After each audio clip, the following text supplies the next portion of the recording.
नमस्कार मित्रों, मैं सतपाल वर्मा आपका स्वागत करता हूं आपके अपने कोचिंग सेंटर एग्जाम क्रांति में। जैसा कि टॉपिक पढ़ा है फैक्टर, नंबर ऑफ फैक्टर, इसके बारे में हम जानेंगे। टोटल नंबर ऑफ फैक्टरों की संख्या, कुल गुणनखंडों की संख्या निकालेंगे और फिर विषम गुणनखंडों की संख्या निकालेंगे और फिर इसके बाद सम गुणनखंडों की संख्या निकालेंगे। साथ ही इसके बाद सभी गुणनखंडों का योग भी जानेंगे और सभी विषम गुणनखंडों का योग जानेंगे और सभी सम गुणनखंडों का योग जानेंगे।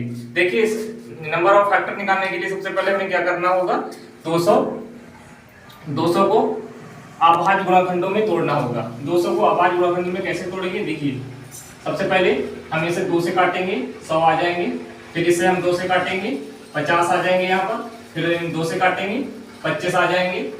देखिएगा, इसके बाद हम 5 से काटेंगे तो आ जाएंगे 5 25। फिर इसके बाद 5 से काटेंगे, 1 आ जाएगा। इसके बाद कैसे लिखेंगे, देखिए 2 की पावर, जब हमने अभाज्य गुणनखंडों में इसको तोड़ दिया, इसके बाद हम लिखेंगे 2 की पावर 3 है, 3 वाला है, 2 की पावर 3 लिख देंगे। इसके बाद 5 है, 5 की पावर 2 लिख देंगे। ये हमारे इस 200 के अभाज्य गुणनखंड हो गए।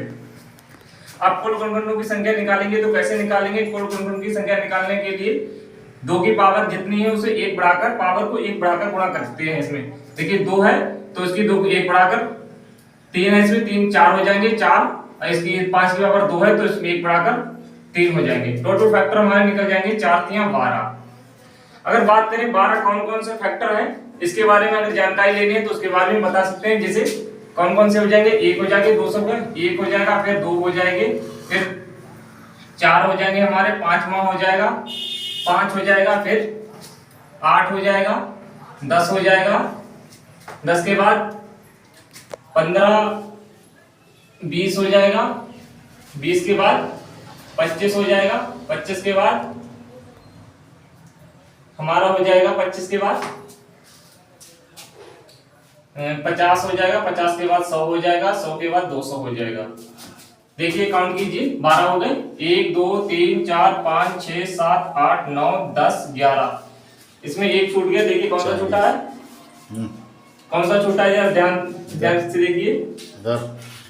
10 भी है, 1 भी है, 2 भी है, 4 भी है, 5 भी है, 8 भी है, 10 भी है, 12 भी, 15 15 एकम 15, 5 जाएंगे, 15 नहीं होगा, 20 है, 25 है सर जी, 40 40 हो जाएगा हमारा एक फैक्टर, 40 छूट रहा है इसमें, 40 देखिए। अब हमारे टोटल 12 फैक्टर हो गए जी।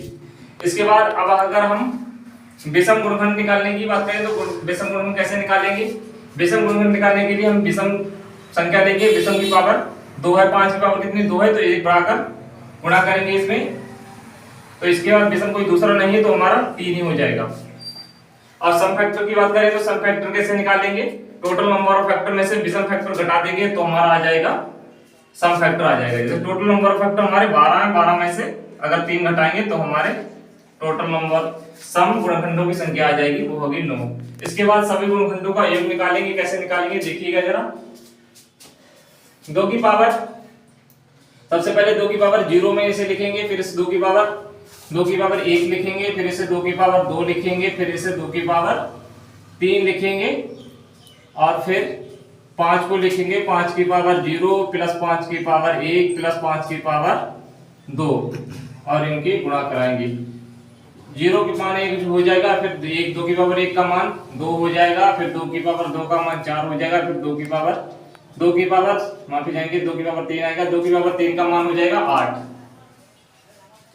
इसके बाद 5 की पावर 0 का मान 1 हो जाएगा, गुणा 5 की पावर 1 का मान 5 हो जाएगा, गुणा 5 की पावर 2 का मान 25 हो जाएगा। फिर इसे कहीं ना कहीं जोड़कर हम इसे मल्टीप्लाई करेंगे। देखिए 8 और 4 12 12 होते 15 हो जाएगा, 15 गुणा 25 5 30 और 31 हो जाएगा। इसकी गुणा करा देंगे हम, कितना आएगा 15 एकम 15 के 5 से लगा 1 15 45 और 1 46। ये हमारे कहीं ना कहीं टोटल नंबर ऑफ फैक्टर हो गए। सभी गुणनखंडों का योग हो गया है। सभी विषम गुणनखंडों का योग निकालने के लिए क्या करेंगे, हम विषम लेंगे यहाँ पर केवल, उसी तरह 5 की पावर 0 लेंगे प्लस 5 की पावर 1 लेंगे प्लस 5 की पावर 2 लेंगे, फिर इसको जोड़ देंगे। 5 की पावर 0 का मान 1 होता है, 5 की पावर 1 का मान 5 होता है, प्लस 5 की पावर 2 का मान 25 होता है, जोड़ देंगे। 25 5 30 बराबर 31 हो जाएगा। इसके बाद सभी सम गुणनखंडों का योग निकालेंगे। कैसे निकालेंगे? उसी तरह निकालेंगे जैसे हम इधर निकालते हुए आए हैं। सभी गुणनखंडों का योग में से सभी विषम गुणनखंडों का योग घटा देंगे। देखिएगा 465 है हमारा, अब माइनस का 31 आए, इसमें घटा देंगे तो हमारे सभी सम गुणनखंडों निकल जाएंगे। 5 में से 1 गया तो 4, 6 में से 3 गया तो 3 और 4 बराबर जी हो गया। कहीं ना कहीं हमने सीखा है सभी गुणनखंडों के योग के बारे में और सभी नंबर और फैक्टर के बारे में हमने जाने चीजें। इसके संबंध में कोई भी अगर कोई भी डाउट हो तो हमारे वीडियो पर कमेंट कर सकते हैं। धन्यवाद।